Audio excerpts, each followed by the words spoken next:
Já está ao vivo, pessoal. Boa tarde a todos. É um prazer estar com vocês no quarto encontro do ciclo de atualização em direito empresarial, cujo tema hoje é a facilitação para a abertura de empresas, a proteção dos acionistas minoritários, a facilitação do comércio exterior, o sistema integrado de recuperação de ativos, o tradutor e o intérprete público, a desburocratização empresarial e os atos processuais e a prescrição intercorrente, a nota comercial, alterações no novo Código Civil e em leis diversas. Esta é uma proposta apresentada pelo GIDE, Grupo Interdisciplinar de Direito Empresarial.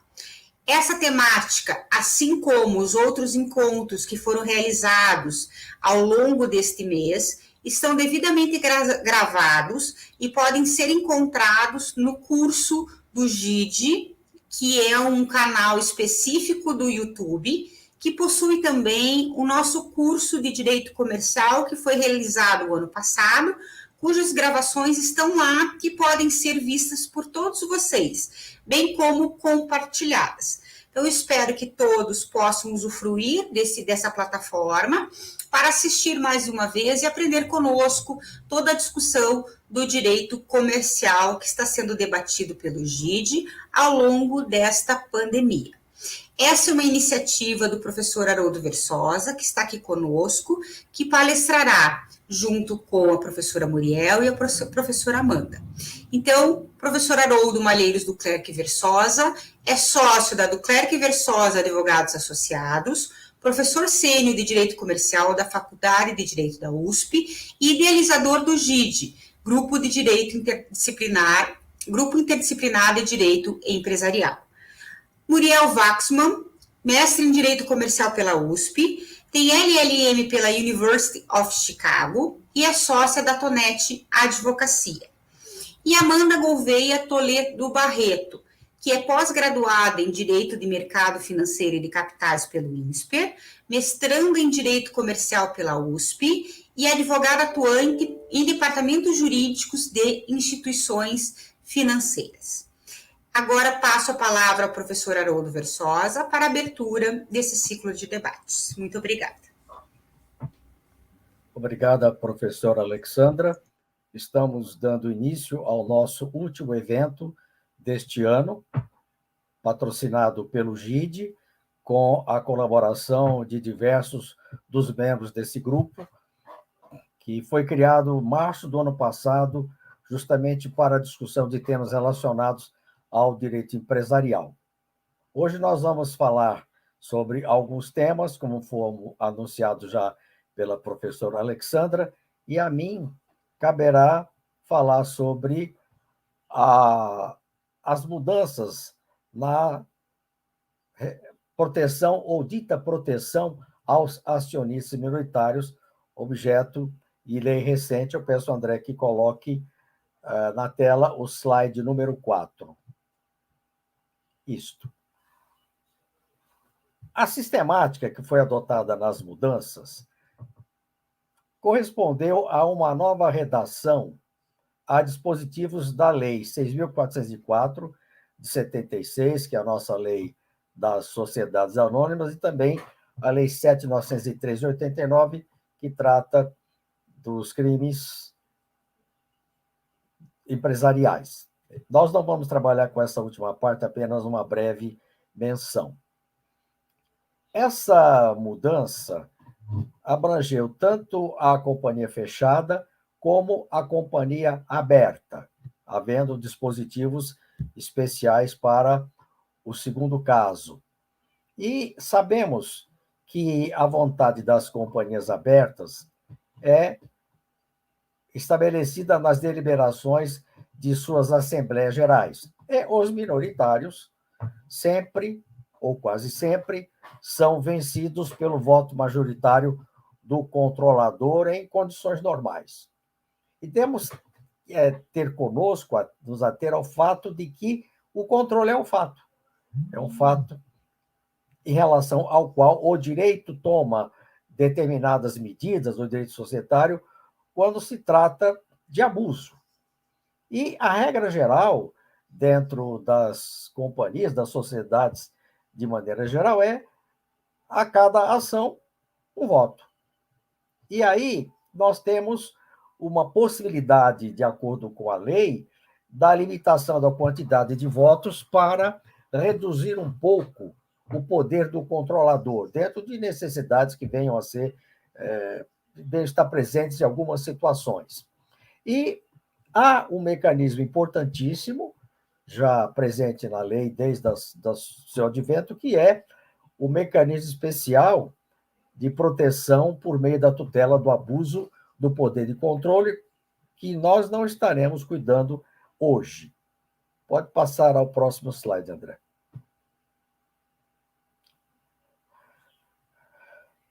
Isto. Bom, o controle ele é favorecido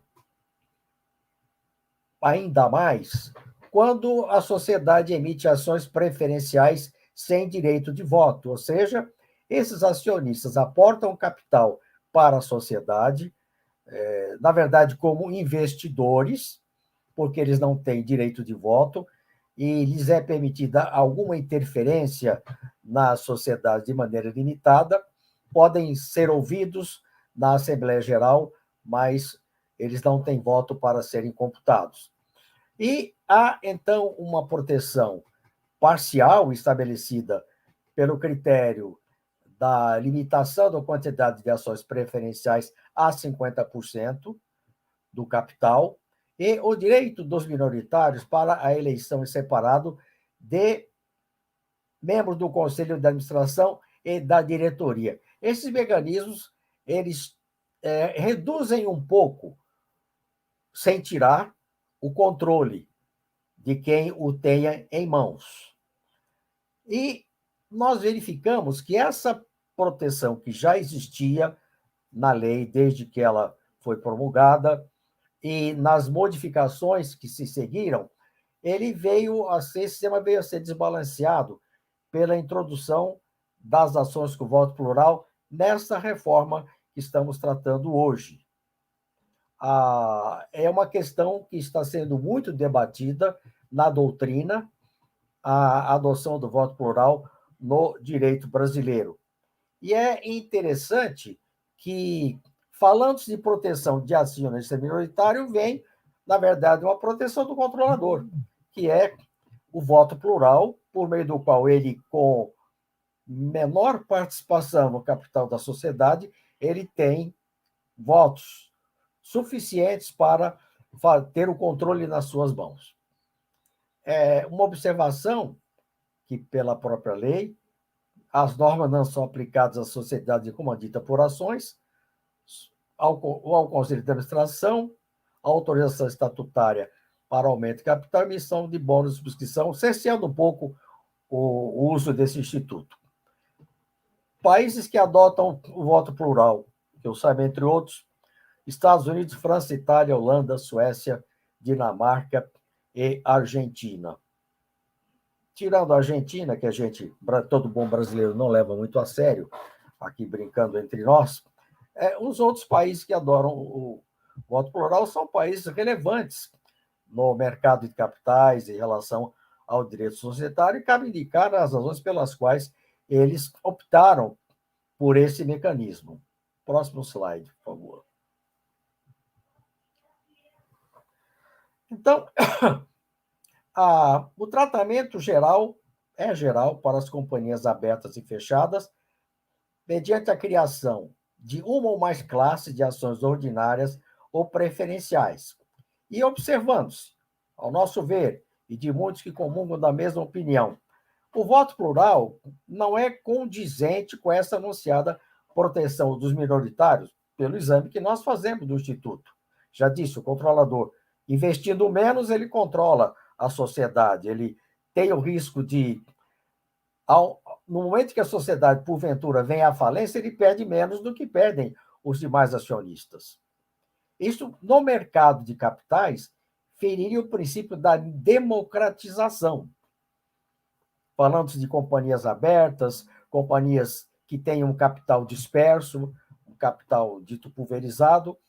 Então, o que nota-se no sentido contrário, no caminho contrário, é uma concentração de votos nas mãos do controlador no mercado de capitais.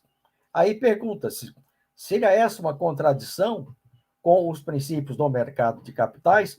Como é que isso funciona nesses países que eu mencionei, que são países em que se fala de uma democracia no direito societário quando se pensa nesse mercado de capitais? Próximo slide, por favor. Bom, então, nas companhias abertas, eu coloquei uma pergunta. Esse voto plural seria uma jabuticaba, aqui do direito brasileiro, que não criou esse instituto no nascimento da nossa lei, nem sequer na lei anterior, de 4.728, a lei societária anterior e a lei societária atual. A criação depende previamente da negociação de quaisquer valores mobiliários convertidos em ações no mercado de capitais. Então, vamos fazer isto de início. A dependência para esse efeito é de metade, no mínimo, do total de votos conferidos pelas ações com direito de voto e metade, no mínimo, das ações preferenciais sem direito de voto ou com voto restrito, se emitidas, reunidas em Assembleia Geral, especialmente convocada e instalada com as formalidades da lei. Como a introdução do voto plural mexe bastante com o interesse dos acionistas minoritários, que pedem um poder de poderem terem condições de mais eficácia nas suas intervenções na sociedade pelos órgãos próprios, pelos sistemas de representatividade, então é claro que a lei concede o direito de retirada. Não haveria como não fazer. Ou seja, ele é estritamente necessário porque há uma mudança substancial nas regras do jogo, que a sociedade vinha jogando até então. Próximo slide. Bom, o Estatuto pode estabelecer um quórum especial para a emissão de ações com voto plural na defesa dos minoritários, mas é impossível para um jogo que já esteja em andamento. Qual estatuto teria essa previsão hoje, não é? Para um tipo de ação que até então era inexistente? Parece que há uma contradição aí. É um jogo a ser jogado no futuro e é ganho por antecipação. Por quê? O controlador pode vencer na deliberação da criação de tais ações, enquanto ele impede a deliberação da criação de limites para sua emissão. Há uma transparência obrigatória nas bolsas quanto a companhias emissoras dessas ações. Então, se cria o voto plural, dessa ideia de proteção dos minoritários que não vai funcionar, e, ao mesmo tempo, se dá ao controlador certos instrumentos para que ele segure ainda mais, ou até aumente ainda mais, o seu poder de controle. Próximo slide. Bem, depois de criadas, a alteração somente pode ocorrer para a redução dos direitos ou vantagens. Então, não vamos mais mexer no jogo para aumentar ainda mais o poder do controlador. Se é para voltar para trás, se para retirar direitos ou vantagens, sim, isso pode ser feito por meio de Assembleia Geral Extraordinária. Quanto à vigência das ações com voto plural, o Estatuto pode deliberar uma vigência condicionada a evento ou termo, ou seja, acontecendo o evento ou vindo o termo, elas se extinguem. Foi estabelecido um prazo máximo de 7 anos para essas ações e a sua prorrogação depende de algumas condições da lei. Qual a ideia que estaria por trás do estabelecimento de um prazo de limite para a existência de ações com voto plural? Certamente é a ideia de que, ao serem criadas, se dá liberdade ao controlador para colocar na mesa um projeto novo para o qual a sociedade vai voltar-se na sua atividade, e esse projeto encontraria restrições por parte dos acionistas minoritários. Mas, se dá na mão do controlador, podemos dizer, um cheque em branco, para que nesses 7 anos ele chegue ao resultado pretendido, com esse acréscimo do seu poder de controle, no momento em que tiver maduro o seu projeto, já tendo começado a dar resultados, voltamos à situação anterior de ações sem o voto plural, e o controlador terá, então, que, para manter o controle, adquirir mais ações, as ações suficientes para isso. A prorrogação depende de algumas condições colocadas na lei, observando-se ainda que, quando a lei expressamente indica quórums, com base em percentual de ações ou de capital social, sem menção ao número de votos conferidos pelas ações, então o cálculo deverá desconsiderar a pluralidade de votos. Próximo slide, por favor.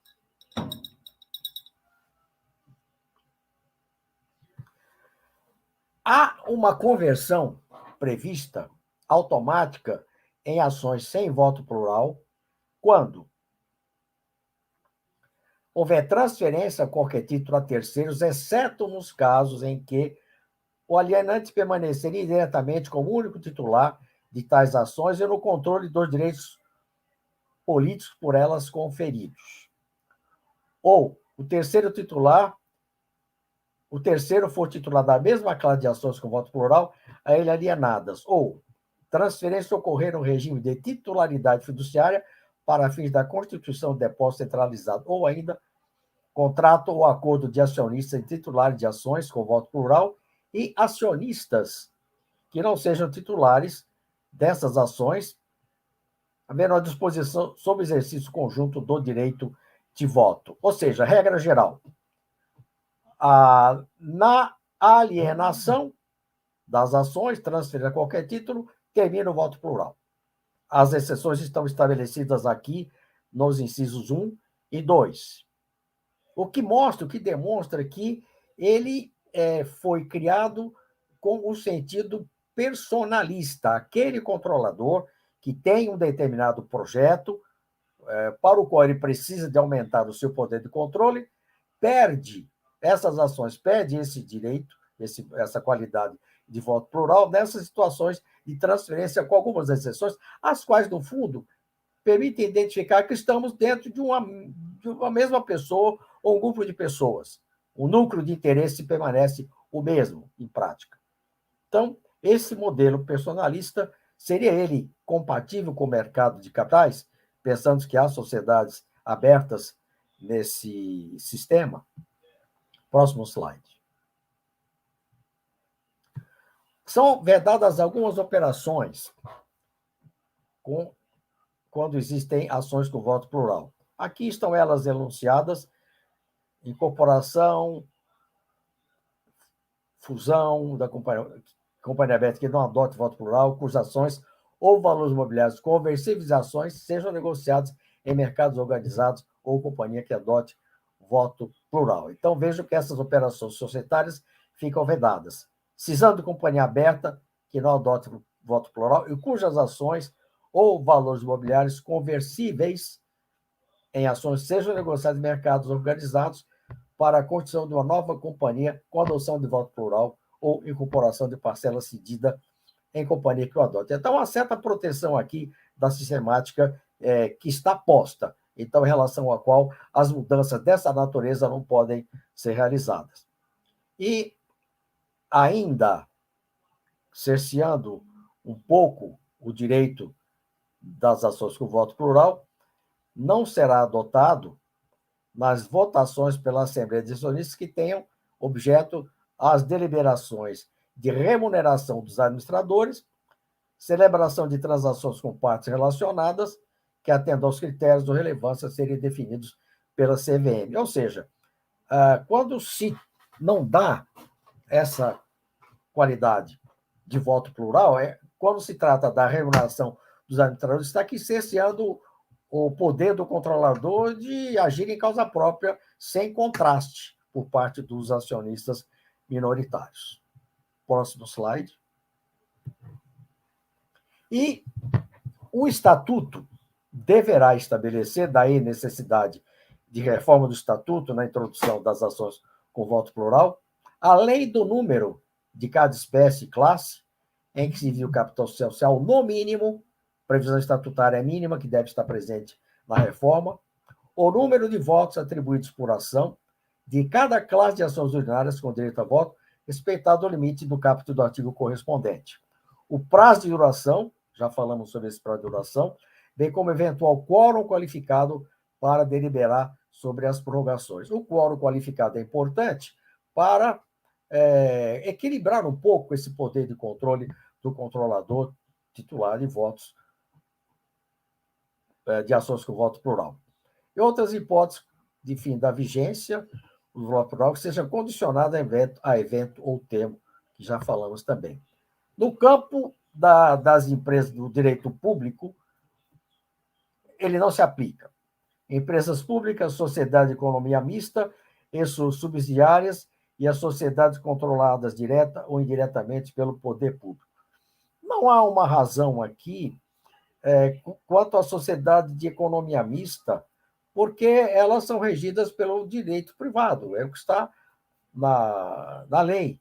Então, por que essa diferenciação quando elas estão, principalmente as abertas, agindo no mercado de capitais? Uma proteção que se estabeleceu em relação ao minoritário dessas companhias, e vemos que algumas delas estão sempre na berlinda com relação a uma atuação política do controlador sempre condenável.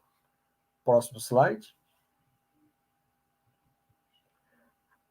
Há destaques, agora, falando da Assembleia Geral, as mudanças relacionadas à Assembleia Geral, deixando de lado aí o voto plural, que nós trabalhamos com alguns pontos dele.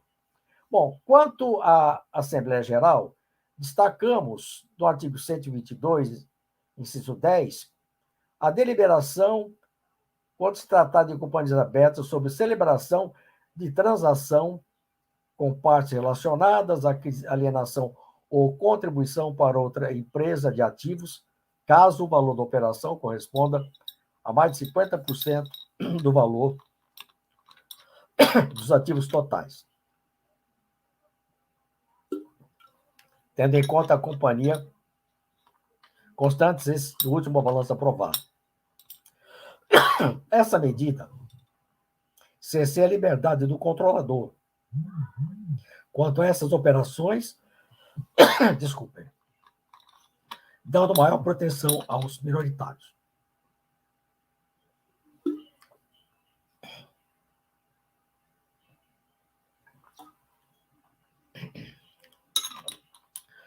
Uma liberdade mantida.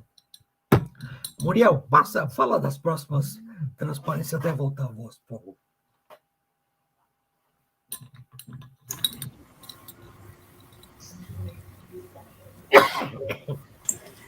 Então, desculpem, eu não estava achando tirar o mudo.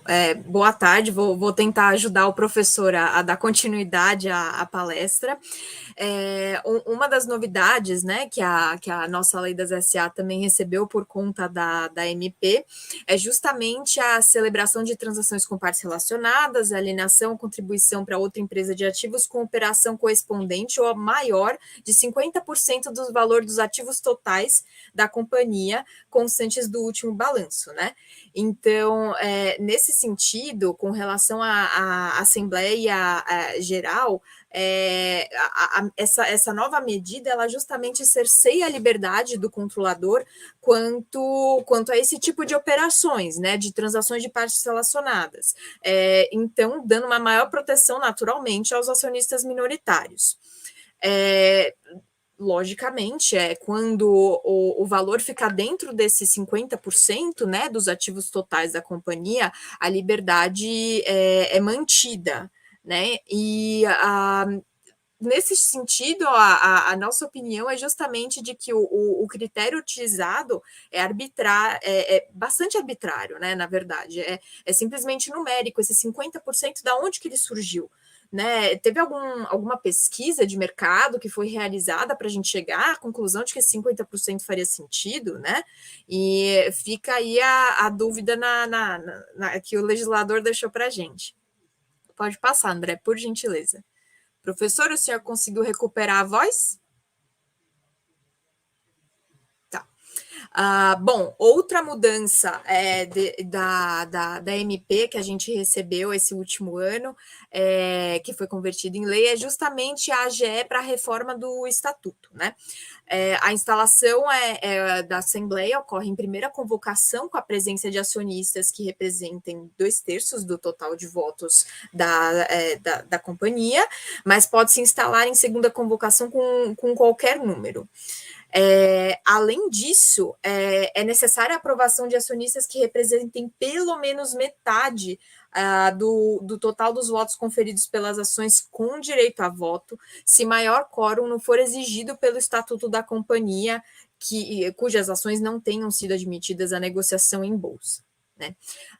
Nesse sentido, a CVM, naturalmente, quando a negociação das ações da companhia é uma companhia aberta, ela é feita em bolsa, a CVM pode autorizar a redução desse quórum com a propriedade de ações dispersas no mercado e cujas últimas 3 assembleias gerais tenham sido realizadas com a presença de acionistas que representem menos da metade do total dos votos conferidos pelas ações com direito a voto. Na nossa opinião, essa proteção ela possui um alcance relativo, né? Essa novidade legislativa ela não dá uma proteção, com certeza, aos acionistas, principalmente aos minoritários, né, da empresa. É uma novidade legislativa assim que sinceramente na prática ela não coloca nenhuma diferença muito grande, né, na prática para as companhias, principalmente quando se fala em companhia aberta, né? A CVM já possui um controle bastante direto, né, do que acontece nas assembleias, né? Ela precisa receber o controle de todos os documentos, de todas as informações que vão ser divulgadas, né? Então, essa proteção, né, essa novidade das Assembleias Gerais possui um alcance relativo, né, de proteção aos acionistas. Posso voltar? Bem, desculpem, houve um problema aqui de falta de voz. Continuando, há mudanças feitas em relação à administração. No caso das companhias abertas, é proibida a acumulação do cargo de presidente do Conselho de Administração e do cargo de diretor-presidente ou de principal executivo da companhia. Ou seja, ao mesmo tempo em que alguém é presidente do conselho, com todo o poder que isso lhe é dado, e ser também diretor-presidente ou principal executivo. Ele une um lado deliberativo com o lado executivo, ou seja, é uma posição de bastante força dentro da sociedade, que pode desbalancear os interesses em jogo. Então, foi proibido, sendo que, para a sociedade menor porte, a CVM pode criar uma exceção, tendo em conta que não se encontra gente suficiente para uma separação dessas funções. Para nós, essa é uma das boas medidas da reforma, e essa sim traz uma certa proteção indireta aos minoritários, tendo em conta uma separação de cargos com funções diferentes, havendo uma dificuldade maior para o controle absoluto. Próximo slide, por favor. Ainda no Conselho de Administração, nós temos algumas mudanças. Somente podem ser eleitas pessoas naturais, o que já era conhecido, e o que se mudou aí foi a não obrigatória residência no Brasil. Então, um conselheiro de administração pode residir no exterior, pessoa natural, com a obrigação de constituir representante do Brasil com poderes para receber citações, de maneira que ele possa ser responsabilizado pela a sua atuação. Uma outra novidade não faz parte muito aqui da nossa área, porque tem grande relação com o direito do trabalho em outros ordenamentos jurídicos. O Estatuto poderá prever a participação no Conselho de Administração de representantes dos empregados, escolhidos pelo votos destes, eleição direta organizada pela empresa em conjunto com as entidades sindicais que os representam. É uma mera faculdade, não sei se haverá abertura para esse tipo de atitude a ser tomada dentro dessas companhias, e os poderes dos empregados não estão delineados, dos representantes não foram delineados. Claro que eles estão dentro do Conselho de Administração, vão votar dentro da competência do Conselho, mas haverá certos níveis de conflito, porque, não sendo acionistas, o seu regime jurídico é diferente dos acionistas. Eu vou defender ali dentro os direitos dos empregados de uma forma um pouco mais presencial, mas sem terem o status de acionista. Pode ser, então, criada uma representação vazia de fato. E há uma inspiração em outros países, na representação de empregados na sociedade, na Assembleia Geral, como acontece na Alemanha. Tendo em conta ainda que o sistema sindical brasileiro apresenta problemas históricos jamais resolvidos. A gente conhece o nosso sistema sindical ocupado por décadas a fios por determinados comandantes que não saem dali. Houve uma reforma da legislação sobre isso, mas eu não tenho muito conhecimento, mas sei que a eficácia dessa reforma para uma democratização, digamos assim, da representatividade contra o sindicato, para mim, não sei se chegou a bom termo. Próximo slide. Ainda quanto à mudança do Conselho de Administração, a composição desse órgão, das companhias abertas, é obrigatória a participação de conselheiros independentes, nos termos e nos prazos definidos pela lei. Independente o quê? Independente do controlador, somente pode ser isto. Mas a lei não estabeleceu critérios para dizer, afinal de contas, independente quanto, em relação ao quê, como, porque a palavra pode ter um significado um pouco genérico, um pouco abstrato, não é? Ou seja, ele tem alguma ligação com o controlador? Que tipo de ligação pode caracterizá-lo como independente ou como dependente para efeito de estar dentro do direito ou não de serem eleitas certas pessoas? Não há critério para esse efeito, temos que buscar em outras fontes. Próximo slide. Na eleição dos conselheiros, facultado aos acionistas que representem no mínimo 10% do capital social com direito a voto, esteja isso previsto ou não no Estatuto, querer a adoção do processo de voto múltiplo, por meio do qual o número de votos de cada ação será multiplicado pelo número de cargos a serem preenchidos, reconhecido ao acionista o direito de acumular os votos em um só candidato ou distribuí-lo entre vários. Esta aqui é um mecanismo que já existia, que leva a dar uma possibilidade de que os minoritários possam eleger representantes para esse órgão, de maneira a que haja uma melhor participação deles. Próximo slide. E aí, ainda mais, sempre que cumulativamente na eleição do Conselho de Administração for pelo sistema do voto múltiplo, os titulares de ações ordenadas ou preferenciais exercerem a prerrogativa de eleger o conselheiro, então será assegurado a acionista ou a grupo de acionistas vinculado por acordo de votos que detenham mais de 50% do total de votos conferidos por essas ações, com direito de voto, o direito de eleger conselheiro número igual ao dos eleitos pelos demais acionistas mais um, independentemente do número de conselheiros que, segundo o Estatuto, compõe o órgão. Ou seja, no mínimo de um lado ou no máximo do outro, mantém-se o poder do controlador no Conselho de Administração. Ele sempre terá um a mais no órgão. Dessa forma. Bom, conclusões. Esboçamos aqui algumas considerações. Claro, não podíamos esgotar a temática dentro do tempo que nós temos, mas a que a gente vê é que a lei atirou no que pensa que viu e matou quem não viu. Porque proteção de minoritários de forma sistemática não se percebe. Né? Não introduziu grandes novidades na proteção dos minoritários, saltitou a lei sobre diversos temas, sem preocupação com a sistematização da referida proteção. Aliás, se nós olharmos, e a minha caríssima colega professora Raquel Stein, talvez esteja participando aqui desse nosso encontro, ela sempre diz: a lei original era boa, de lá para cá só piorou. E quando nós olhamos a lei nas suas alterações, vemos que foi criada uma imensa coxa de retalhos na Lei 6.404, e os quadradinhos não estão devidamente costurados. Algumas deles estão se soltando, caindo no chão, quando a pessoa estende a cama.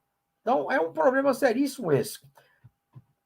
Perdeu-se o espírito original da lei, se criou um monte de institutos que muitas vezes não conversam entre si, trazendo uma tremenda confusão para o operador do direito, para o intérprete aplicador da lei. Então, como eu disse, a lei saltitou para lá e para cá e não chegou a um bom termo, na nossa opinião. Tipos societários existem desde a sociedade unipessoal até a macro-sociedade com valores mobiliários no mercado de capitais. A questão sempre foi a separação patrimonial entre o patrimônio da sociedade e dos sócios como entendida necessária para salvaguardar o patrimônio pessoal dos riscos do negócio. Quando nós pensamos mesmo na sociedade em nome coletivo, essa proteção, porque há uma responsabilidade solidária limitada, mas há um benefício de ordem.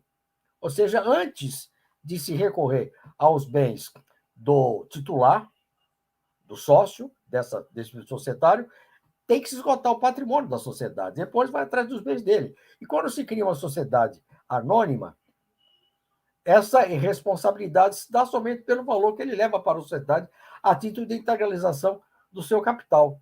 Então, o que nós vemos é uma mexida em sistemáticas, institutos caríssimos da lei, de longa data, criados pelo direito societário, e aqui o legislador trata com uma foiteza que praticamente não tem limites. Próximo slide, por favor.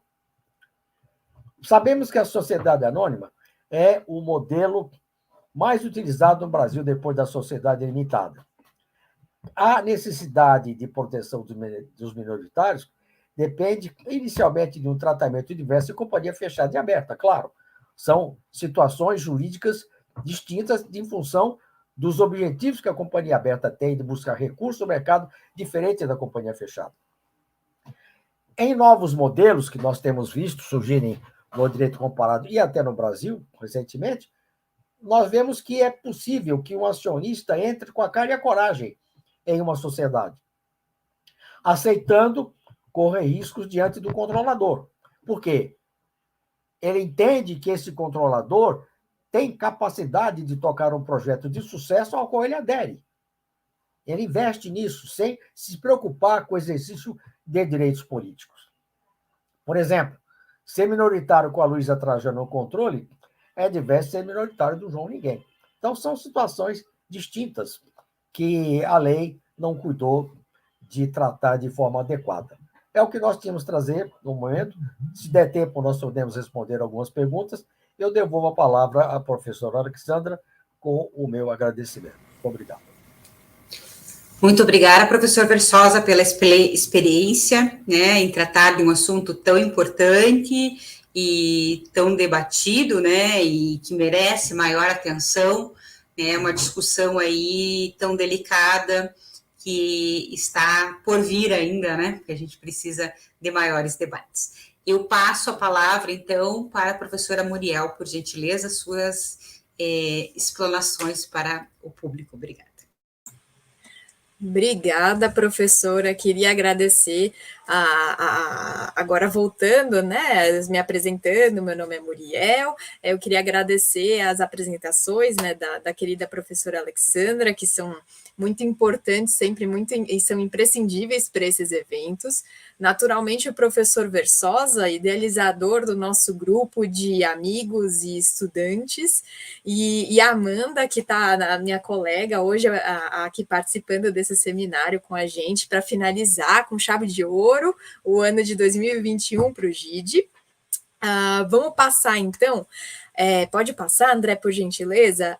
Eu vou falar aqui sobre 3 temas que foram bastante importantes, né, nessa nossa MP e que tiveram algumas alterações que eu queria trazer justamente para discussão e até eu sei que o pessoal tá mandando algumas dúvidas no chat, podem mandar dúvidas, questionamentos, críticas, podem mandar, por favor, que a gente discute ao final da aula. Bom, essa MP a gente já percebeu com os outros seminários do GID, né? E com a explicação do professor Versosa sobre a parte das SA, que ela tem metas bastante ambiciosas, né? Só que, ao mesmo tempo, recebeu mais de 300 propostas de emenda no Congresso Nacional, né? Antes de ser convertida em lei.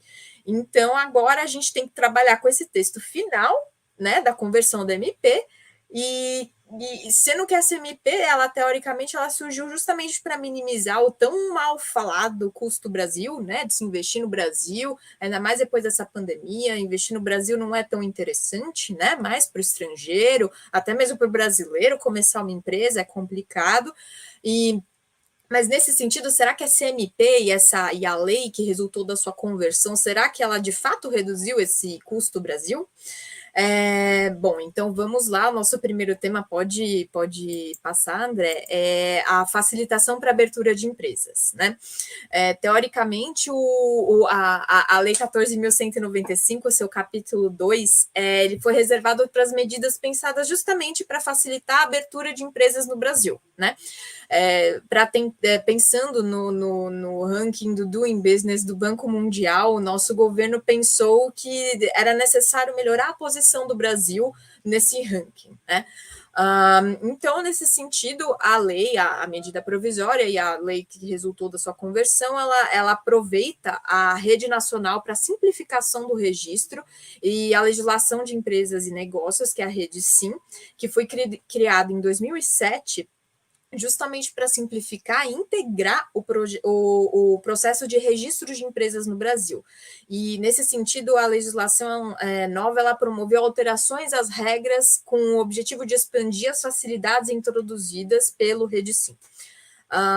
Então, a lei, nesse sentido, ela estabelece que os órgãos e entidades envolvidos no processo de registro das empresas, eles devem disponibilizar informações que permitam pesquisa prévia sobre as etapas do registro, da inscrição, alteração de dados cadastrais da empresa, ou até mesmo a baixa das empresas, assim como licenciamento e autorização de funcionamento. E tudo isso de forma gratuita. E antes a gratuidade era garantida apenas para pesquisa de denominação social. Isso é bastante comum que a gente vê na Junta Comercial de São Paulo, que aplicava justamente esses preceitos do REDSIM. Para a gente pesquisar conflitos de denominação social, a gente vai ver logo em seguida, era gratuito. Agora a gente pode pesquisar, de acordo com essa lei, pelo REDSIM, toda esse amplo cardápio de itens, né, para que uma empresa seja registrada, seja aberta no Brasil. De acordo com o projeto, né, que foi colocado e convertido em lei, o Comitê Administrativo do REDSIM, da REDSIM, ele é o órgão responsável por dispor sobre a classificação do risco das atividades empresárias, que teriam abrangência, então, considerada nacional, observada na ausência observada se houver a ausência de legislação estadual, distrital, municipal nesse sentido. Então, dessa forma, diminuiria os custos de transação ao tornar a classificação, né, do risco empresária mais homogênea em todo o país.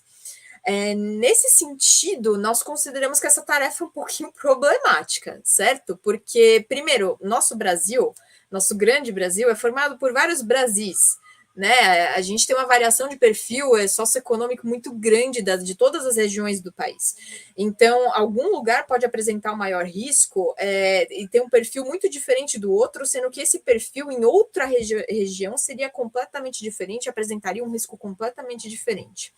Além disso, o risco empresário não é estático, ele é super dinâmico. Então, ele depende de diversos momentos da fase da vida e da economia do país. Então, nesse sentido, é complicado determinar o risco empresário para o Brasil inteiro, né? E estático. E nesse sentido também é preciso confirmar por quanto tempo, em que medida serão observados os efeitos dessa pandemia que não tem fim. Esperamos que ano que vem terá, mas com relação aos diferentes mercados, justamente porque o risco risco empresário, justamente ele tem sido afetado diretamente por conta dessa pandemia. Né? Então, o que a gente viu, que foi bastante comum, infelizmente, os restaurantes e bares e lojas de vestuário, né, como passaram por maus bocados, infelizmente, nessa pandemia, e em comparação ao setor de vendas online, que bombou durante esses quase 2 anos agora, né? Então, é realmente complicado a gente determinar, uniformizar o risco empresa nacional, né? Risco empresário nacional. Então, aí nesse sentido também tem uma outra novidade dessa lei, que é o grau de risco da atividade sendo considerado médio. O alvará de funcionamento e as licenças para o funcionamento da empresa, eles são emitidos automaticamente, sem análise, né, do pessoal que ficava no Cefaz, né, analisando os documentos das empresas, por meio do próprio sistema responsável pela integração desses órgãos, né. Então, o alvará de funcionamento é emitido com assinatura de um termo de responsabilidade pelo empresário, né, pelo representante da empresa, que pode ser realizado de forma eletrônica. Como comparação, né, da mudança atual, o sistema da Rede Sim ele já havia introduzido anteriormente algumas facilitações para o funcionamento de empresas com atividades de baixo e médio risco, né? Então, nesse sentido, a empresa ela receberia um alvará de funcionamento provisório, que seria posteriormente convertido em alvará permanente, né, condicionado à apresentação de alguns documentos, né, exigidos pelos órgãos. Só que a legislação ela quis inovar, ela quis dispensar esse processo, né, de apresentação de documentos e garantindo então às empresas com risco médio alvará permanente de forma automatizada. E além disso, os alvarás e as licenças eles são considerados válidos até o cancelamento, até a cassação por meio de ato posterior. Isso teoricamente pode ser, sim, considerado um avanço pela legislação, isso pode ser considerado como algo positivo para o empresário. Todavia, a apresentação dos documentos, a exigência dos documentos, que muitas vezes poderia parecer uma bobagem, né, ela acaba sendo importante, dependendo da atividade, né? Então, realmente, o risco, de fato, tem que ser médio, tem que ser uma atividade de baixo risco, né, para que se emita automaticamente o alvará, né? E ainda sobre a Rede Sim, vale se destacar também que o sistema federal ele centralizou todos os dados do CNPJ. Então, não pode ser exigido no processo de registro perante o Rede Sim quaisquer dados e informações que já constem da base de dados do governo federal. Ou seja, dispensa a coleta de dados adicionais pelos estados, Distrito Federal e municípios, o que também pode ser visto com algo positivo para quem utiliza, para quem é empresário ou participa de empresa e utiliza o Rede Sim. Pode passar, André, por gentileza. Bom, vamos continuar aqui. Com relação à alteração da Lei de Registros Mercantis. Alguns destaques da alteração legislativa que a gente teve nesse ano, justamente com relação ao registro de empresas com nomes empresariais semelhantes, né? Passa a ser vedado o arquivamento de atos de empresas mercantis com nome idêntico ou semelhante a de outra existente, né? Isso era a redação anterior. Então, anteriormente, a gente fazia pesquisa lá no sistema das juntas, né, no Rede Sim, para confirmar se a nossa empresa, na denominação denominação que a gente quer dar para a nossa empresa, ela já existiria, teria alguma semelhança com relação a alguma outra empresa já existente. Isso não poderia acontecer, a gente teria que mudar o nome da nossa empresa. Quantas vezes cliente veio me pedir para colocar o nome dos 3 filhos que eram muito importantes para colocar o nome da empresa deles e não pôde colocar porque já tinha conflito de nome semelhante antes na junta, não é? E isso, na verdade, foi alterado pela lei. Apenas nomes idênticos permanecem com essa vidação, ou seja, se tiver um nome semelhante, não tem problema da gente conseguir o registro atualmente dessa empresa. Então, o cliente pode ficar feliz, pode colocar o nome de quem quiser na empresa, contanto que não seja idêntico. Nesse sentido, essa mudança a gente acredita que foi justamente para afastar análises subjetivas que justificam a recusa de alguns registros, né, em caso de nomes semelhantes. Por fim, tem uma novidade um tanto quanto curiosa, né, que é justamente relacionada à denominação social e a importância dada ao CNPJ. Como o principal cadastro identificador da empresa e um espírito extremamente objetivo do registro do nome empresarial. O que aconteceu? Os empresários agora, que não tenham muita criatividade ou paciência para escolher um nome, podem utilizar o número do CNPJ como nome das suas empresas, seguindo da partícula identificadora do tipo societário. Então, eu posso colocar o nome da minha empresa 123456780000100SA agora, como o nome da minha empresa, o que é bastante curioso, enfim, como novidade legislativa trazida por uma MP ainda por cima, né? Isso é complicado. Então, fica aqui a crítica quanto a essa parte, né, da apresentação, que a desburocratização em parte do processo de abertura das empresas.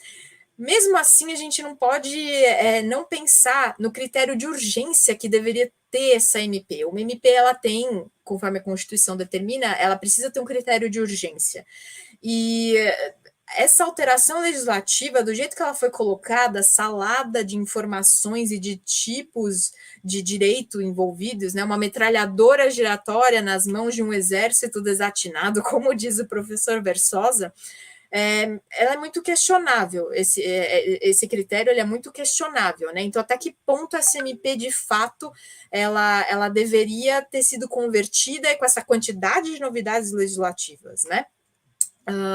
E não tem, enfim, fica aqui uma conclusãozinha final antes da gente partir para a próxima sessão, não tem qualquer sentido lógico para a implementação através de uma medida provisória deste tipo de informação, porque pela própria natureza, a MP ela tem um caráter transitório. Então, ainda que ela seja convertida em lei, que foi o que aconteceu, é natural e comum que ela passe por diversas modificações até a que se atinja a sua redação final. Mas, como a gente já falou no começo, foram mais de 300 propostas de emendas, né? Não são diversas, são muitas alterações, né? Então, realmente é complicado até que ponto essa MP veio aí para nos ajudar ou não. Bom, podemos passar. Agora, o próximo tema é justamente a outra facilitação do comércio exterior trazida pelo MP, que foi convertida em lei. Pode passar, André, por gentileza.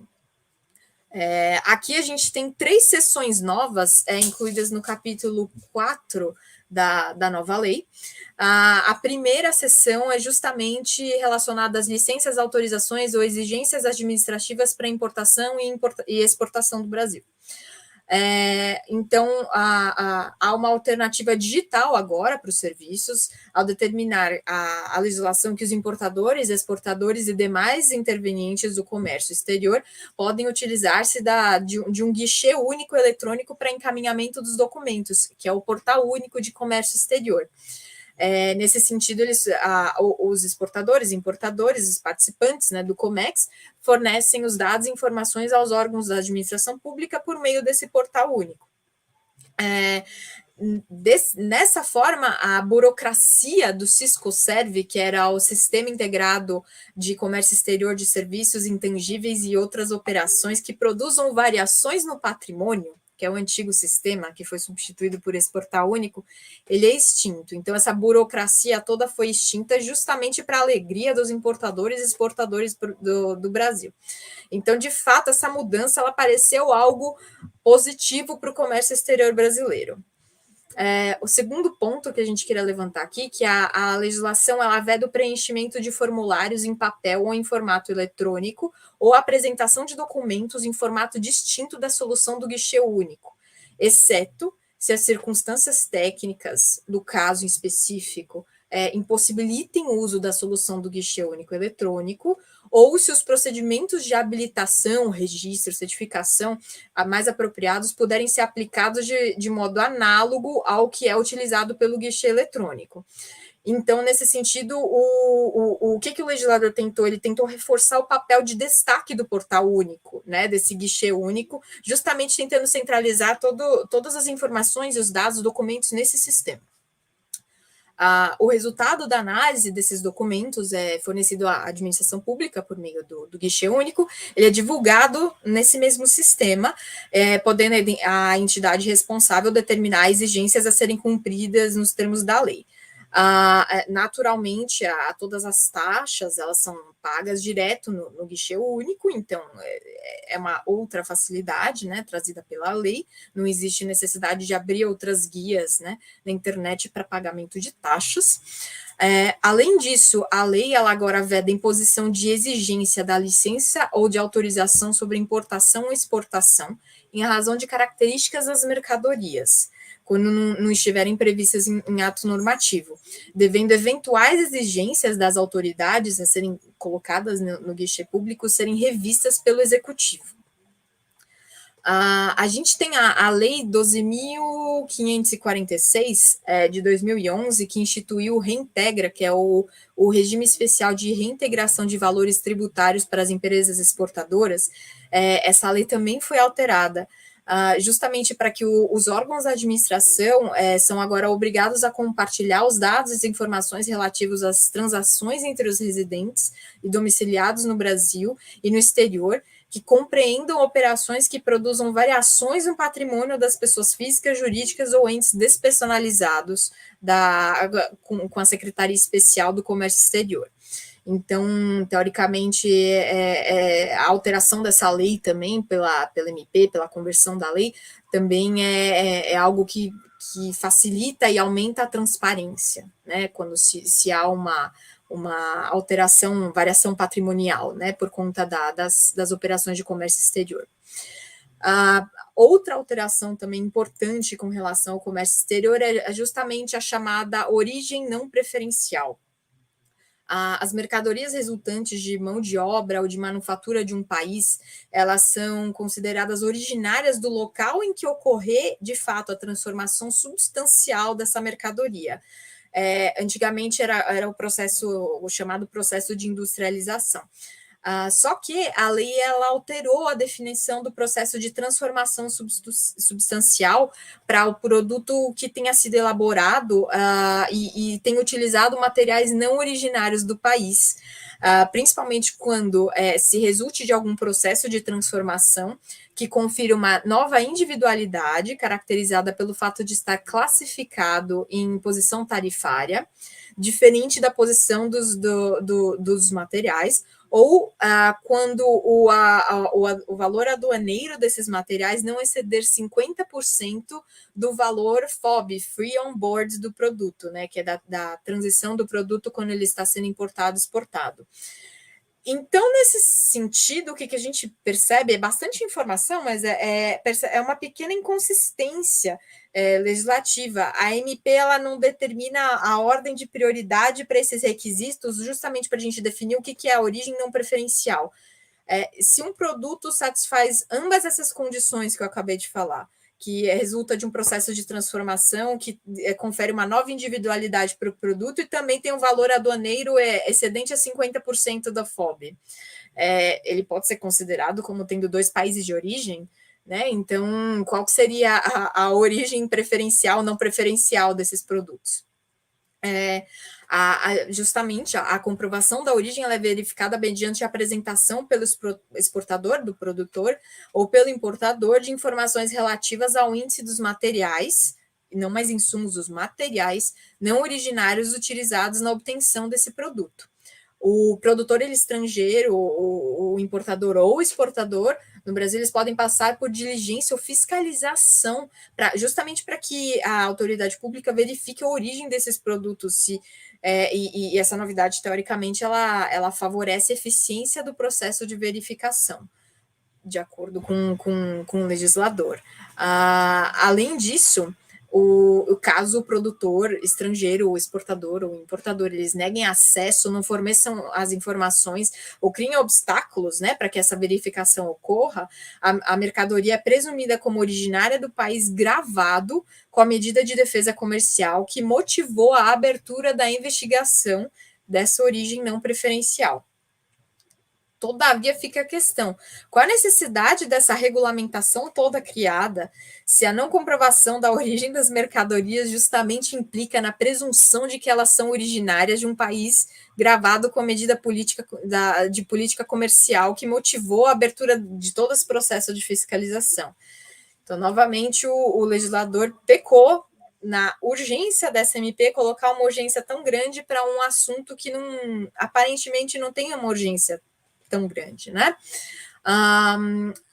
Então, chegando ao final dessa nossa sessão, a importação do produto submetivo à restrição quantitativa, quando não é comprovada a origem declarada, esse importador é obrigado a devolver os produtos ao exterior, e ele arca com todos os ônus decorrentes dessa devolução, e além disso, outro ponto importante que eu queria ressaltar aqui para os senhores é que a lei revogou um artigo cujo objeto era a obrigatoriedade de transporte de mercadorias importadas e importações de mercadorias com favores governamentais em navio de bandeira brasileira por órgãos da administração pública.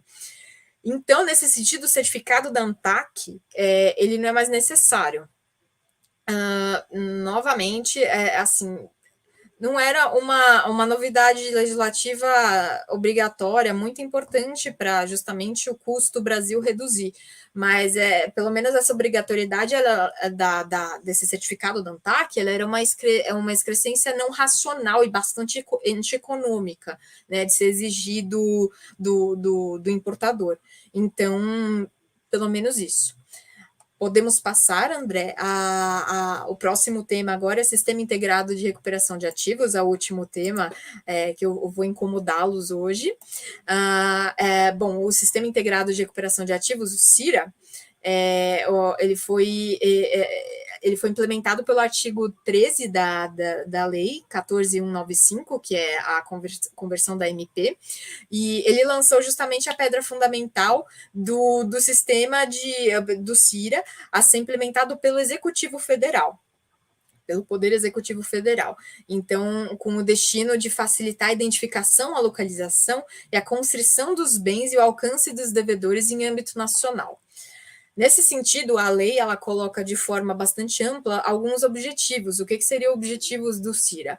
Reduzir os custos de transação de concessão de créditos mediante o aumento do índice de efetividade das ações que envolvam a recuperação de ativos, conferir efetividade às decisões judiciais que visem a satisfação das obrigações de qualquer natureza, reunir dados cadastrais, relacionamentos e bases patrimoniais de pessoas físicas e jurídicas para subsidiar a tomada de decisões no âmbito do processo judicial em que seja demandada a recuperação dos créditos públicos ou privados, fornecer aos usuários os dados cadastrais, relacionamentos e as bases patrimoniais dessas pessoas requisitadas pelo CIRA, e garantir com a quantidade, qualidade e tempestividades necessárias os insumos de dados e informações relevantes para a recuperação de créditos públicos ou privados. Esses são os objetivos principais do CIRA. Pode passar, André, por gentileza. O CIRA ele é regulamentado por ato do presidente da República, que deve dispor de diversos aspectos. Primeiro, sobre as regras e diretrizes para o compartilhamento de dados e informações por meio desse sistema, a relação nominal das bases mínimas que comporão o CIRA, periodicidade que a Procuradoria-Geral vai apresentar ao Ministério da Economia e ao Conselho Nacional de Justiça o relatório sobre as bases geridas e integradas, o procedimento administrativo justamente para o exercício do poder de requisição das informações contidas em bancos de dados, que estão sendo geridos por órgãos e entidades públicas e privadas, e o prazo para atendimento da requisição, sem prejuízo da celebração de acordos de cooperação, de convênios e ajustes de qualquer natureza, quando necessário. Também o presidente deverá determinar a forma de sustentação econômico-financeira do CIRA, como ele vai se manter, e as demais competências da PGFN e do órgão central de tecnologia da informação no âmbito do CIRA. O que acontece? O CIRA ele vai ficar sobre a governança da Procuradoria-Geral e a quem cabe monitorar o cadastro fiscal positivo, que eles chamam, que justamente tem a finalidade de criar um ambiente de segurança entre os contribuintes e a administração pública.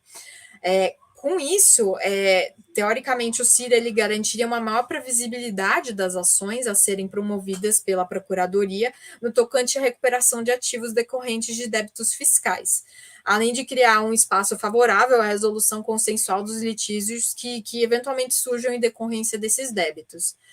Com isso, reduz os custos de transação das dívidas fiscais para a União, criando mecanismos mais eficientes, mais fáceis de gestão de risco dos contribuintes inscritos, além de melhorar naturalmente os gargalos fiscais, que são um problema bastante comum que a gente vê, principalmente com essa leva de transações tributárias que a gente tem visto, né? Afinal, o Brasil já não ia muito bem economicamente falando antes dessa pandemia, com a pandemia as coisas foram de mal a pior. Então, realmente, vamos ver se esse cadastro fiscal positivo de fato vai trazer benefícios para o custo Brasil. Além disso, fica um questionamento: será que o CIRA não deveria ter outras prioridades? Será que ele não deveria pensar em outros tipos de débitos que não só os perante autoridades governamentais? Será que ele não deveria envolver, por exemplo, quando a gente fala num processo de recuperação judicial, extrajudicial, entidades privadas entre si, a relação entre entidades privadas? Essa não seria uma medida de urgência? A gente viu a quantidade de recuperações judiciais, extrajudiciais nos últimos tempos, que parecem que chovem, né? Então, realmente é complicado. Então, fica o questionamento, né, da CMP não deveria ter pensado nisso também, né? A gente teve uma alteração da lei de recuperação, de RJ, de falências, mas realmente, como o professor Versosa mesmo disse no começo da nossa apresentação, é complicado até que ponto o legislador, com todas essas novidades, teve uma proatividade legislativa grande esse ano, esse último tempo de pandemia, a gente teve uma proatividade legislativa, mas até que ponto essa proatividade veio para ajudar o contribuinte, a pessoa física, a pessoa jurídica, e não está aí só para atrapalhar, para colocar mais burocracia. Bom, essa era a minha parte. Agora eu volto a palavra para a professora Alexandra. Muito obrigada. E, por favor, tendo dúvidas, podem colocar lá no chat do YouTube que a gente conversa ao final. Muito obrigada, professora Muriel, pela brilhante explanação de um assunto aí tão interessante, tão importante, com várias modificações aí, como foi dito. Eu passo a palavra para a professora Amanda. Muito obrigada, professora Alexandra. Boa tarde a todos. A parte que me cabe começa no tocante ao tradutor e ao intérprete público. André, pode passar, por favor? A mudança mais relevante em relação à disciplina do tradutor e do intérprete público foi a questão da necessidade de concurso público, porque anteriormente era necessário um concurso público que era realizado pela junta comercial. Atualmente, ainda existe a necessidade de concurso público, na verdade, não de concurso público, mas de concurso para aferição de aptidão, nos termos da nova lei. Porém, a nova lei fala que essa exigência poderá ser dispensada caso o tradutor ou o intérprete obtenha um grau de excelência em exames nacionais e internacionais de proficiência. Isso fica a cargo do DREI regulamentar, mas, assim, existe essa questão da dispensa, o que é bem relevante, na verdade, considerando que os concursos públicos para tradutores e intérpretes públicos são bastante escassos, e ocorrem em períodos muito longos, então, realmente, isso facilita bastante a vida de todos. Também, antes existia apenas uma disposição genérica falando que o tradutor ou intérprete não poderia ter sido condenado por um crime que vedasse o acesso a cargos públicos, porém agora essa disposição ela se tornou mais abrangente e ela fala que o tradutor ou intérprete não pode ter incorrido em nenhuma das hipóteses da lei da ficha limpa. Então, ela acaba exigindo um pouco mais dos tradutores e intérpretes. Além disso, a lei fala que se presumem fiéis e exatas as traduções feitas, apenas as traduções feitas pelos tradutores e intérpretes públicos, e são as únicas traduções com fé pública. O que acontece é que esse ponto foi um ponto objeto de divergência, né? Existiu justamente, pensando na questão do concurso público feito pelas juntas comerciais, existiu aí uma objeção dos tradutores públicos para a retirada dessa exigência, justamente por conta da fé pública, porque eles argumentavam que o concurso seria necessário para garantir esse status tão alto de fé pública às traduções feitas por eles, né? Mas acabou que, de fato, a lei trouxe essa flexibilização. Hoje também existe a possibilidade de impugnação da fidedignidade ou exatidão da tradução, a qual pode ser feita tanto pelo ente público quanto por qualquer interessado. Antes, essa impugnação ela era feita apenas pelo ente público e poderia ser feita mediante a provocação de um interessado, mas o interessado não poderia fazê-la diretamente. Então, essa foi também uma alteração relevante que a lei trouxe. Além disso, os tradutores e intérpretes, evidentemente, são responsabilizados por traduções incompletas, imprecisas, erradas ou fraudulentas. Isso é feito por meio de um processo administrativo conduzido perante a junta comercial, que está lá bem disciplinado na lei. A lei também fala que os tradutores e intérpretes poderão ser sociedades unipessoais e que os atos deles poderão ser realizados em meio eletrônico, o que também é bem interessante, principalmente considerando o período que nós estamos, né, em que acabou acontecendo uma digitalização meio forçada das coisas. Então, acho que essa disposição também foi bem oportuna. Pode passar, por favor, André. Daí, nós passamos à questão da desburocratização empresarial e dos atos processuais e da prescrição intercorrente. Pode passar, por favor. Aqui o principal ponto que vale a pena mencionar é a questão das EIRELIs.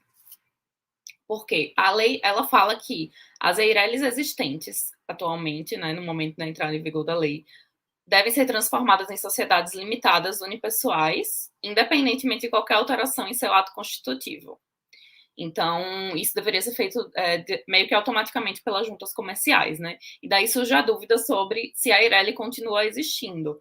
Porque, apesar da lei ter trazido essa disposição, essa obrigatoriedade de conversão das EIRELIs em sociedades unipessoais limitadas, ela não trouxe uma clara revogação dos dispositivos que tratam da EIRELI no Código Civil. E aqui é interessante ressaltar que o projeto de conversão da medida provisória original, ele previa a revogação do artigo 980-A do Código Civil, que é o artigo que trata de EIRELI. Porém, ela também trazia esse mesmo dispositivo que falava da revogação do artigo 980-A, também falava que estavam revogados alguns dispositivos referentes à sociedade simples, que também na redação original do projeto de conversão, a sociedade simples também estava sendo extinta. Então, por conta dessa questão da sociedade simples, o dispositivo acabou sendo vetado, e aí acabou ficando meio que em aberto essa questão da revogação do artigo da EIRELI. Talvez se essa manutenção, se essa revogação estivesse de fato expressa na lei, isso traria maior segurança jurídica, né? Então, existe ainda essa discussão. Há quem defenda que a EIRELI continue existindo, considerando que não há um artigo claro na lei falando que os dispositivos foram revogados. E aí, a lei também fala que a transformação das EIRELIs em limitadas unipessoais vai ser disciplinada pelo DREI. E aí o DREI liberou um ofício circular falando sobre esse assunto, às juntas comerciais, e aí ele explica mais ou menos qual é a interpretação que ele está dando para esse tema. Ele entende que aconteceu, na verdade, uma revogação tácita dos artigos do Código Civil que falam de Eireli, em decorrência da incompatibilidade da lei que entrou em vigor com esses dispositivos. E aí eles até fazem referência à lei de introdução às normas do direito brasileiro para trazer essa questão da incompatibilidade. Então, o que o Drey fala? A partir do momento da liberação do ofício circular, as juntas comerciais não devem mais arquivar a constituição de novas Eireles. Elas podem continuar arquivando atos de alteração e extinção das Eireles até uma manifestação posterior do DREI. Além disso, as juntas comerciais deverão incluir uma observação na ficha cadastral das Eireles, falando dessa transformação em sociedades limitadas unipessoais. E aí também é importante falar que, como teve essa unificação do CNPJ e do cadastro societário, o DREI falou assim, tudo bem, vamos fazer essa alteração, mas aguardem uma posterior manifestação minha, porque eu preciso atualizar a base de dados do CNPJ primeiro, para não gerar divergência em relação à base das juntas comerciais. Então, o DREI ficou responsável por providenciar essa alteração dessa base de dados do CNPJ, e enquanto isso, as juntas não arquivarão novos atos, como eu falei, poderão continuar arquivando atos de alteração e extinção até posterior manifestação do DREI. Além disso, devem dar ampla publicidade sobre a questão da extinção das Eireles e incluir a observação na ficha cadastral das Eireles. Então, fica bem clara aqui a posição do DREI, no sentido de que as Eireles, de fato, deixaram de existir em decorrência de uma revogação tácita dos artigos do Código Civil. Evidentemente, essa posição ela não é pacífica. Existe na doutrina quem defenda que a Eireli continua existindo, apesar de tudo que foi exposto aqui. Pode passar, por favor, André. Além dessa questão da Eireli, a lei trouxe outras alterações no Código Civil. Ela trouxe a previsão de assembleias gerais por meios eletrônicos, que também é bastante oportuna e também vem nessa esteira da pandemia, né, da parte boa, se é que a gente pode chamar dessa forma, desse processo que a gente está vivendo. Além disso, a lei trata da prescrição intercorrente, que é aquela prescrição que acontece no curso do processo e não em decorrência de uma inércia de uma das partes. Ela é uma prescrição que atinge a pretensão executiva, que é uma pretensão que surge posteriormente, não é a pretensão original da parte. Ou seja, a parte, ela exerceu a pretensão dela porque ela entrou na justiça, né, ela deu entrada no processo, mas depois aconteceu alguma coisa no curso do processo que pode levar a essa prescrição. E aí o artigo simplesmente fala que a prescrição intercorrente vai ter o mesmo prazo da prescrição da pretensão original. Em relação ao próximo tópico trazido pela lei, é o local de exercício da atividade virtual. A lei distingue claramente o estabelecimento do local de exercício da atividade, falando que o estabelecimento não se confunde com o local de exercício, né, que ele é mais abrangente. E ela fala que quando a sociedade for exercer as atividades de forma virtual, em um local virtual, o endereço para fins cadastrais pode ser o endereço de um dos sócios ou do empresário individual, e pode ser o endereço residencial, o que antes não era possível. Então, antes, muitas vezes, as empresas eram obrigadas a, enfim, pagar taxas por escritórios virtuais, digamos assim, só para ter um endereço comercial, porque elas de fato exerciam as atividades de forma virtual, né? Então, e não podiam usar o endereço residencial dos sócios. Então, essa foi uma alteração que, ao meu ver, foi bastante positiva também. Além disso, no tocante às sociedades anônimas e às sociedades em comanditas por ações, antes a lei deixava expresso que essas sociedades seriam nomeadas por denominação social, que deveria fazer menção ao objeto social. E agora essa menção não é mais obrigatória. Então, essa também foi uma flexibilização que surgiu no âmbito da lei. Pode passar, por favor, André.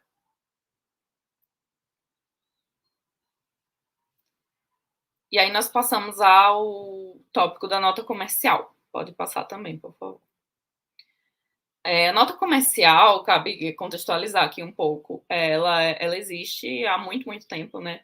E, na realidade, existe aqui uma questão de nomenclatura, porque a nova lei fala sobre notas comerciais, porém, a legislação cambiária fala sobre notas promissórias, a CVM também fala sobre notas promissórias.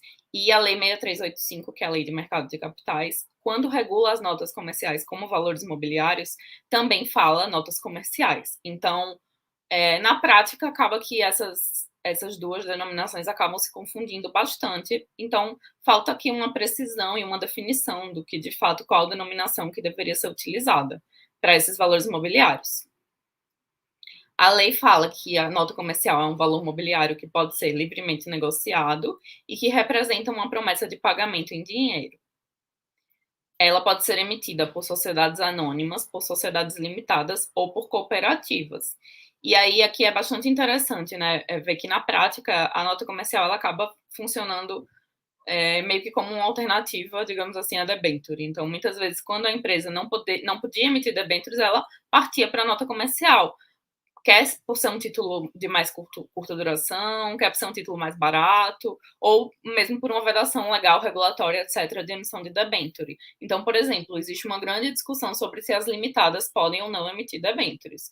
E, no caso das notas comerciais, é claro que as limitadas, está claro na lei que as limitadas podem emitir. Então, isso acaba gerando uma segurança maior. A lei fala que as notas comerciais não são conversíveis em ações, ou em outros títulos, né, como cotas, por exemplo, no caso da limitada, exceto no caso de ofertas privadas, ou seja, se essas notas não forem objeto de distribuição pública e se essas notas forem emitidas por sociedades limitadas e cooperativas. Ou seja, se as notas comerciais, se as notas comerciais forem ofertadas publicamente ou forem emitidas por sociedades anônimas, elas não vão poder ser conversíveis em ações. Além disso, uma grande alteração que veio foi a questão da nota comercial ser escritural, porque até então a nota comercial ela seguia a disciplina da legislação cambiária, que era de que a nota promissória, no caso, é um título de crédito, né? E como título de crédito, ela seria cartolar. E isso gerava uma grande burocracia, porque quando você ia emitir nota comercial, de fato, você tinha que imprimir as cártulas, as vias físicas das cártulas, o emissor tinha que, de fato, assinar todas as cártulas. Então, pensando, por exemplo, numa oferta pública de notas promissórias, era algo muito complexo, porque quando eram emitidas, sei lá, 300 notas promissórias, tinha que ser impressas 300 cártulas, assinadas as 300 cártulas. No caso de endosso, era necessário também a assinatura física da cártula para fins de endosso. Até mesmo quando essas notas eram registradas num depositário central, no caso na B3, né, era necessário que essas cláusulas tivessem uma cláusula de endosso ao depositário central. E aí o emissor tinha que assinar essa cláusula de endosso. Então, tudo acabava ficando muito mais burocrático.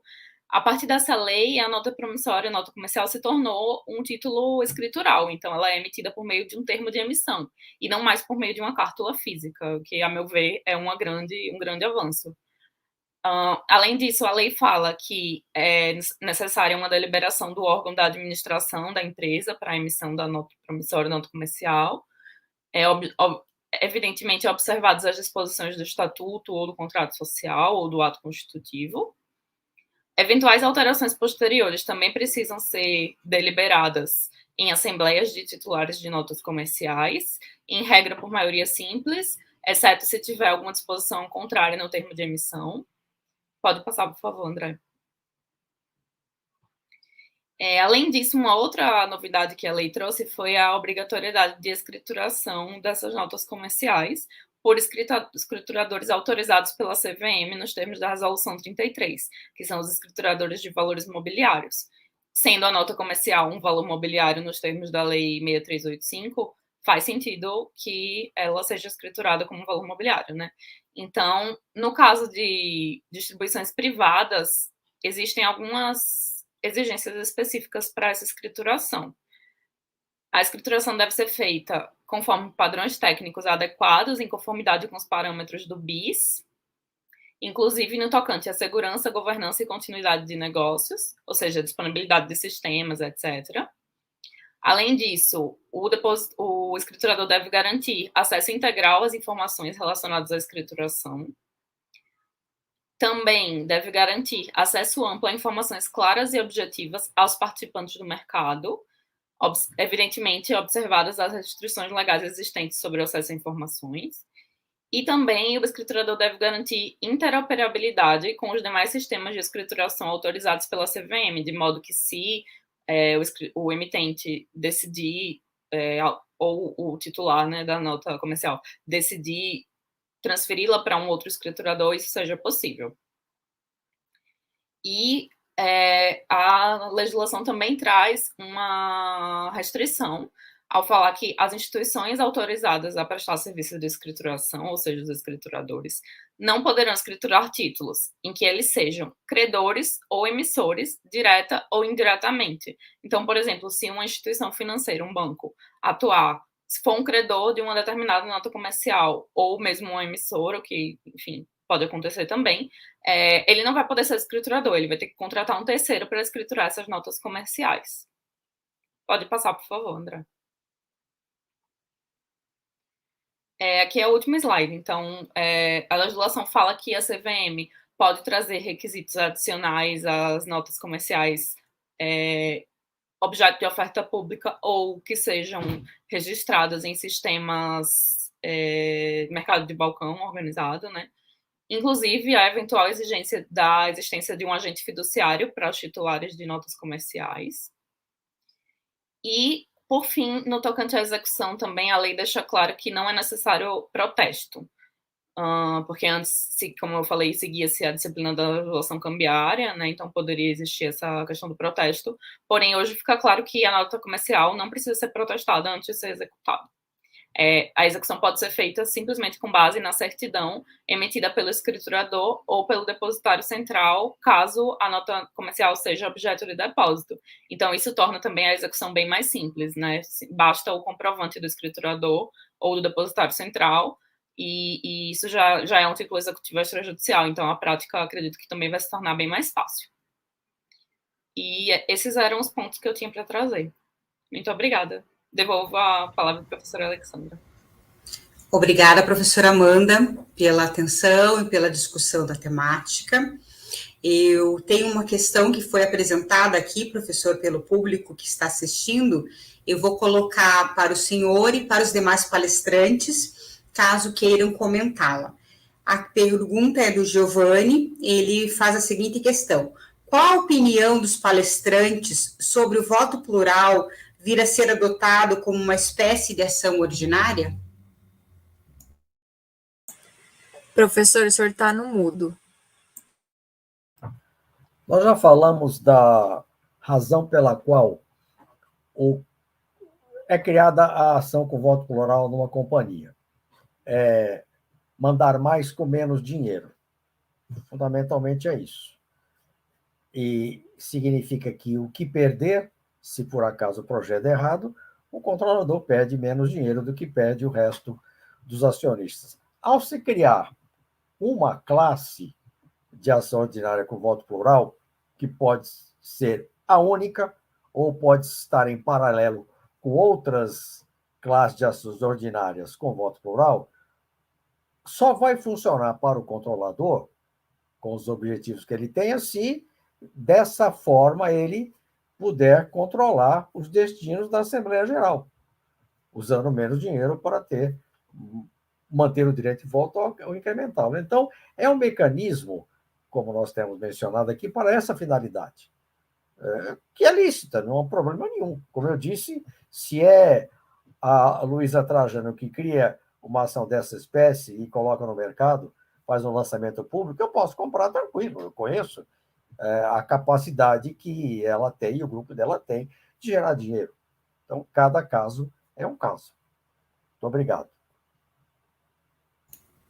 Alguém mais quer comentar? Não? Não temos mais perguntas, professor Versosa. Vou passar a palavra para o senhor, para o devido encerramento. Muito obrigado, professora Alessandra. Quero agradecer a sua colaboração valiosa aqui no fechamento do nosso último evento. Todos eles estão disponíveis no YouTube para quem não conseguiu assistir ao vivo. Nós vimos aqui vários recados de pessoas que não conseguiram assistir, pegaram um pedacinho aqui, tiveram que sair.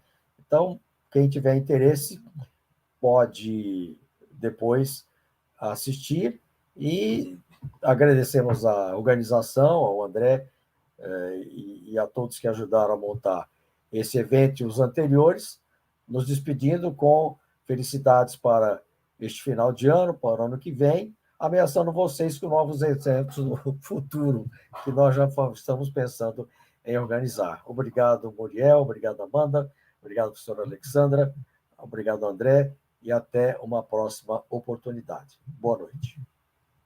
Obrigada a todos, obrigado pela palestra excelente que foi dada nesse final de tarde.